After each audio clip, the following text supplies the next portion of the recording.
about the weekend?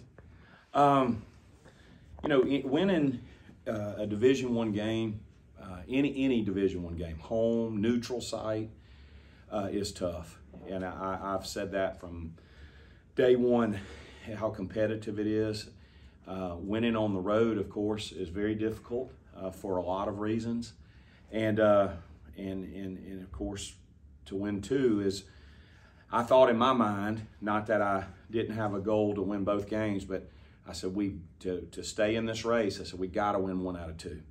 Got to win one out of two. And so, of course, after being selfish, after we won the Troy game, we got to win. We got to win this second one. If we could get this second one, put us in good shape. So, very, very happy. Of course, both of them were really hard-fought games against two good teams, and of course we played well at times. Didn't play so well at others, but I thought both games we showed a lot of grit, and determination, and you got to have a lot of that to win on the road. So, real pleased with this weekend. Of course, looking ahead to this weekend. Glad to be home, and of course, we've got to, as far as the standings go, a big game. But we just try to keep things in perspective, and the next game is always our biggest game on the schedule. That's our whoever the opponent is, and of course, we're playing a team that's really, really good and well coached. Coach Marlin's done a great job down at Lafayette. Old-time Southern Miss rival, and I know there's a lot of excitement. One of our goals 4 years ago, and it's still our goal, and now it's coming to fruition. Of course, there's several things that have kind of just happened in such a lightning quick way. One was demand for tickets. I think I ran into Brent Jones at church yesterday, and he was telling me about the possibility of a sellout, and so that's exciting. But vision-wise, about the wanting to play meaningful games in February was has always been one of our goals. So if you're playing meaningful games in February in your last now 3 weeks of the season, that means you're having a good year and you're fighting for something, and that's kind of where we are. So we've got a big week. I'm proud of last weekend. Of course, it's behind us. We always win or lose. We try to correct and move on, and here we are now with an opportunity to fight for at least a temporary first place. But we got 6 more tough games the way we see it. So it'll great opportunity for our program on Thursday against a really good team, and of course they've already beaten us pretty good down there at their place. So we'll have a great challenge in front of us this week. Questions? Speaking of the first game, obviously y'all were without Alvarez. It kind of showed throughout the game y'all didn't have that player that could just kind of steady the ship at the time. How huge will his impact be? As you've already seen the past couple of games, it's been massive, but having everybody healthy, how do you think he will affect the game prior to the way he couldn't? Yes, of course, that remains to be seen. That's why we play games, but I think has impacted, and I think it's getting better and better. Of course, I still don't think, I was actually just talking to Juan, our assistant coach, that's like a father to Nefta, and he thinks he's as far as not physically, he's physically back, but just the rhythm and conditioning and all those things that he thinks he's about 60% of his capability. He just told me that before I walked in, and so but he's made a great impact. Of course, since he's come back, he's given us a boost. Of course, y'all have seen the pressure that he can bring defensively. He's quick and explosive, and again, he didn't play. They've got some outstanding athletes. Fulks, really quick point guard. It's going to help us to have Neff out there. Hopefully, stop some of his penetration. Garnett had a great game against us last time, 6 for 8. Shooting the basketball, of course, Greg Williams is one of the best athletes in the league. So those three guys, as well as some of the guys that come off down court and some of those guys that come off the bench, are very athletic, and we're going to need every athlete and every resource that we have. But I'm anxious, of course, to play. And if you kind of go back, Denijay Harris was just coming out of his injury, so we really were playing without two of our top guys. I mean, Denijay played, but he wasn't full strength. And so anyway, again, it remains to be seen, but it certainly, I'd be remiss to say I'm glad that he's back. I'm glad that he's back, and glad Denijay's back at full strength. Coach, could you just speak to probably your emotions right now in one of the biggest games in your Southern Miss era here? Could you just talk about some of the emotions you may be feeling ahead of this? Yeah, trying to, it's trying to keep things in perspective myself, and it's exciting. I want our players, I talked to them about it this morning at practice. I want our players to kind of go back to my playing experience here in 86 and 87 and 88. If we didn't have a sellout, we expected that. It was hey, something's wrong. Where was our crowd tonight? We only had 7,000 here, 6,500, and so it would seem like there was something wrong. And so it's all a matter of perspective, and of course, expecting a large crowd on Thursday. How they look at it. I want the standard. We want to build the point where standard is not 20 wins. It's 25 wins, and it's going to the NCAA tournament, and the Reed Green Coliseum is full every night. That's our vision. That's where we want it to be.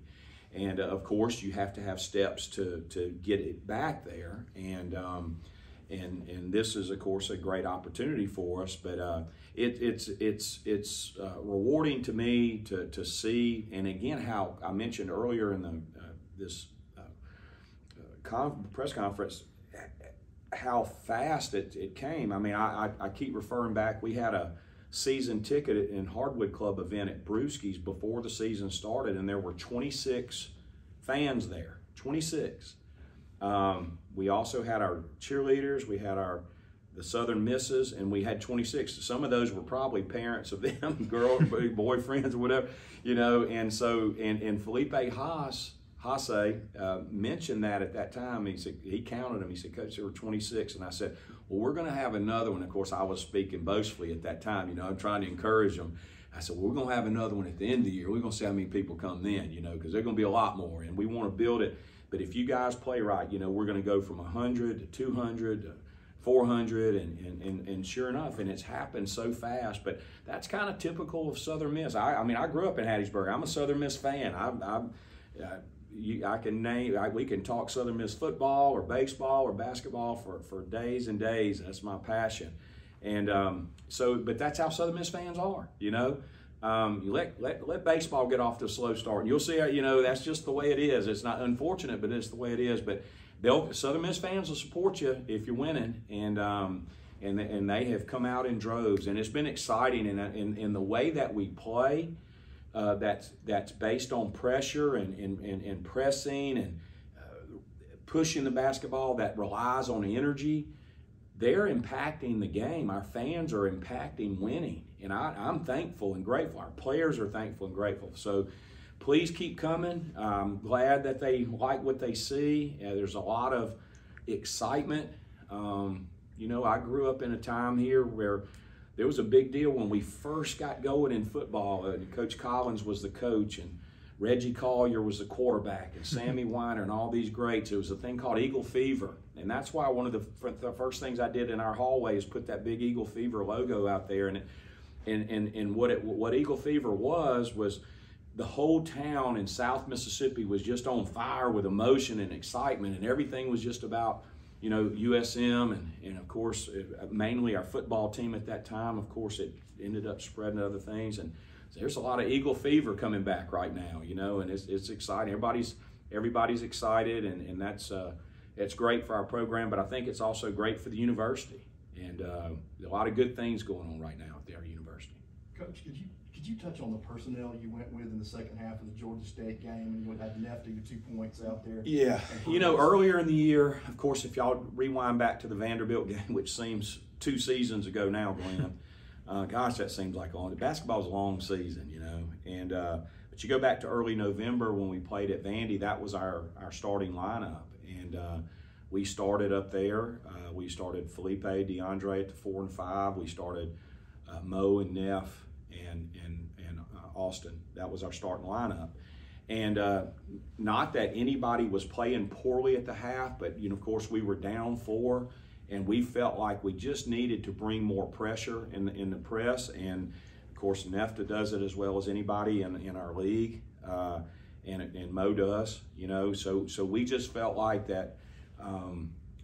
Let's look at this, and with the knowing that our intention was to try to raise the pressure in our press and flip the game, and of course, thank goodness it worked out. And I thought we had a great run those first 10 or 12 minutes there of the second half at Georgia State. Thought we played really well on both ends, and it changed the game. I'm not taking credit for that. Of course, that was a staff decision, but also the players. They what I like about our team is they'll do what they're told to do. Without question, Coach, we need to bring pressure. Let's pick it up, And Neff came in there and did a great job.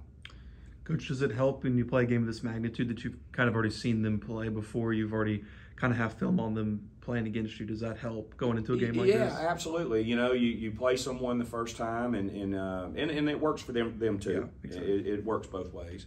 But you play somebody, and so you have a little better feel for their personnel. You of course, with the way that scouting is and the availability of film and other teams, you can walk back to that game, and of course we've already done that. And what they did in that game, what are they doing? Are they doing anything differently? Of course, they've been very successful, so I don't anticipate them changing too much. They won 10 in a row. They of course started 0-2 and then won that first game. But they were picked to win the league anyway, and they just stumped their toe early on. But they've got the ship righted. They're playing really well, but yeah, it helps us a little bit, and it's one of the parts of coaching that I really enjoy is kind of the chess match, and what are they going to do, and maybe what we're going to do differently. And of course, at this point of the year, we're not going to change a lot. They're not going to change a lot, but there are some minor tweaks and so forth that I think both coaches will do to try to give their teams the best opportunity to be successful. You saw Mo went down late in the Georgia State game. Any update on him? Still wondering how that wasn't a foul. That's just me. Man, that was a physical hit. But I thought, I want to say this. I thought Mo Arnold played great in the second half. I mean, he hit some big shots.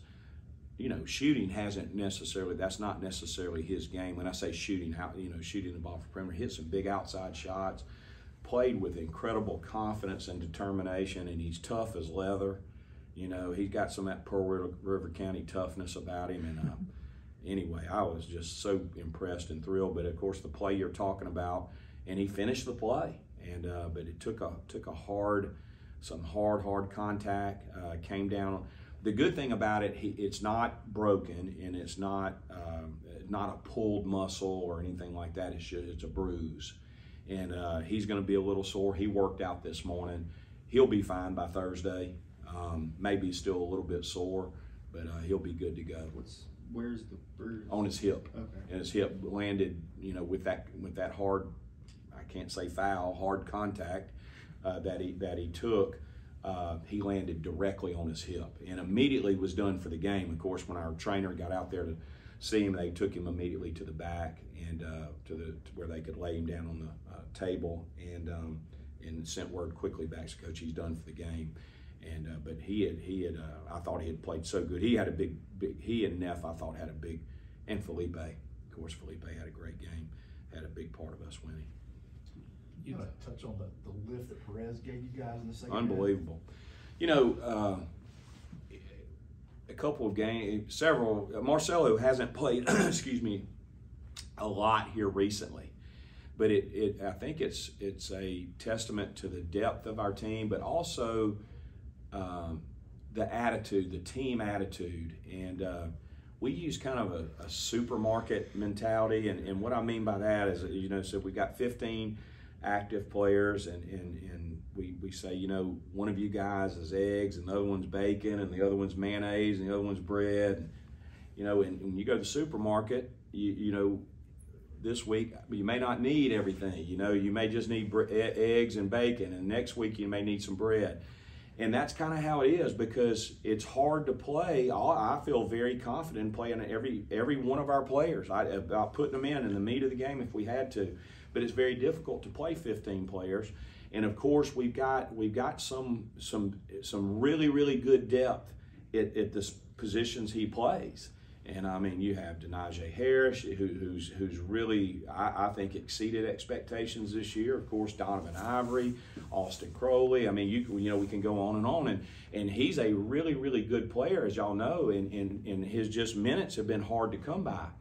But I had a feeling at halftime of that game. I said, we need someone that can create with the ball, that's a good passer, that moves without the ball, to kind of give, not knowing if it would work or not.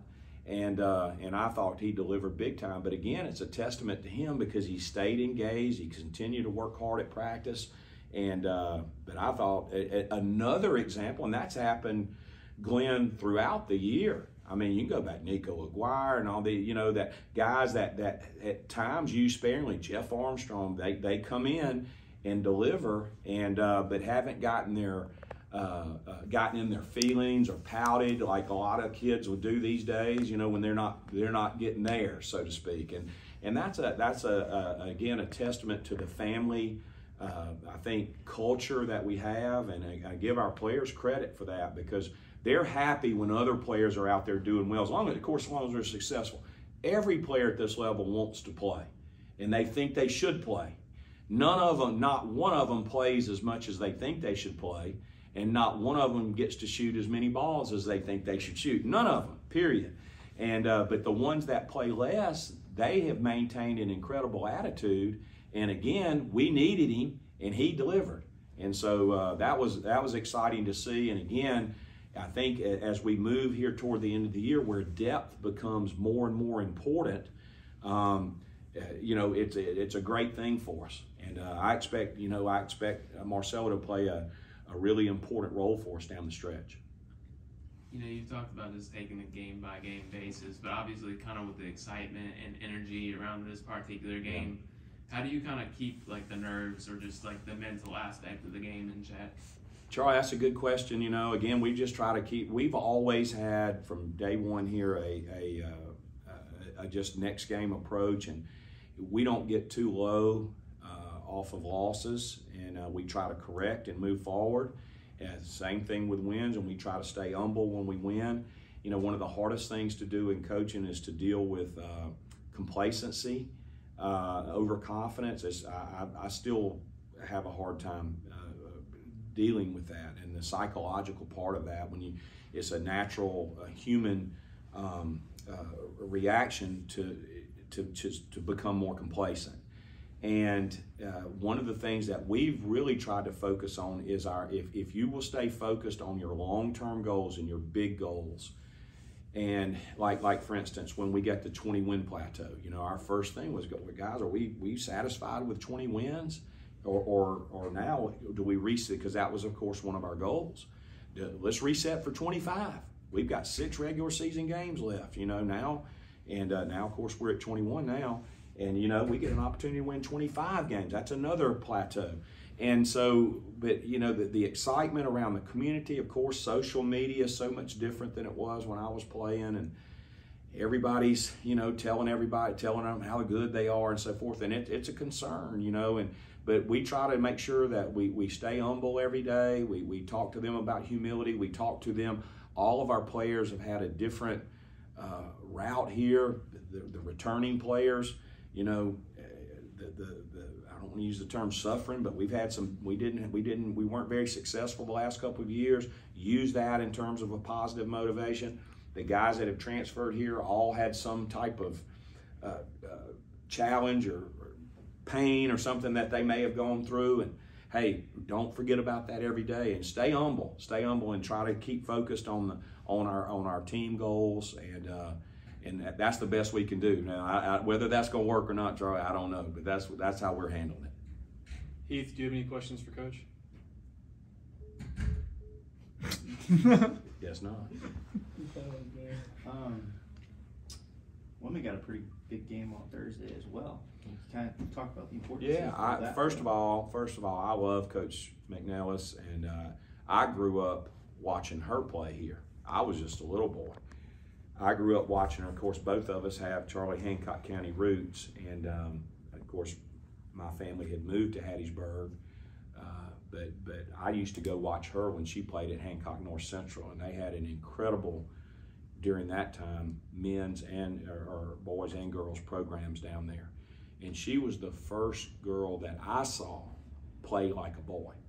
And I mean, really, really good. And she was one of the first stars that we had here. And so, of course, with my family's relationship with her family, and I was just a little boy. She was one of my idols growing up.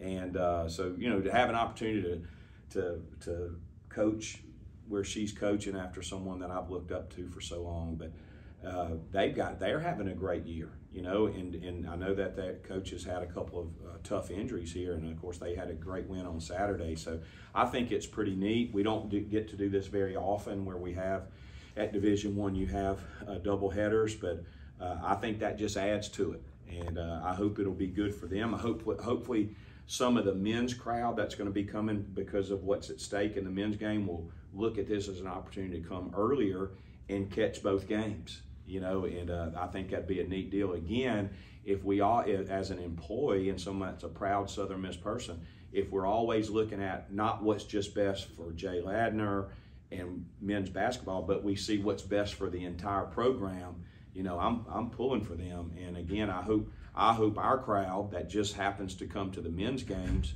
and I'll say the ones that the women have their own great set of fans, they'll stay over for our game, so we can all pull together here and pull for each other. Anything else for Coach? Southern Miss is 1-0 against Louisiana Lafayette on Thursdays. So. I like to hear that. Thank you. Good. I didn't know that. Is that we've only played them one time over the years on Thursdays? Well, the football team played them. Okay. So, you know, we had some great. I'll kind of wrap it up with this. We're talking about the rivalry. We of course have played. It used to be Southwestern Louisiana, and I'll be honest with you, I can't keep up with. They've had some name changes, and this is not. You know, I know it's Louisiana now, right? And so I want to make sure that we say that right. But when I was playing, it was USL. It was Southwestern Louisiana, and everybody just referred to it as USL. They had some great teams and some great players. Andrew Toney, and I mean, I remember when Andrew Toney, of course, who went on to be with the 76ers and some of their great teams back in the 70s and 80s. I mean, but they've always had a great basketball tradition down there, and we always played. I mean, from the time that I wasn't at USM as a player, but just a little boy following Southern Miss. I mean, that was always a big game, and of course back then we would only usually play them one time a year. We would play them here one year, and of course down there, and we would always take a big crowd down there. They would take a big crowd, and over on the way back from Atlanta, John Cox and I were talking. Of course, he knows everything to know about USM athletics, in particular basketball and football, because he's been calling games since 1979. We were talking about some of those games, and you know, so it's great to have Louisiana coming in. They've got a great team. There's a lot of excitement to the game, and here we are in February with 6 games left, and we're battling each other for first place. So it's a neat deal, and I hope we can get this thing sold out on Thursday. I know there's a lot of excitement, and we're also excited too. All right. Thank you, Coach.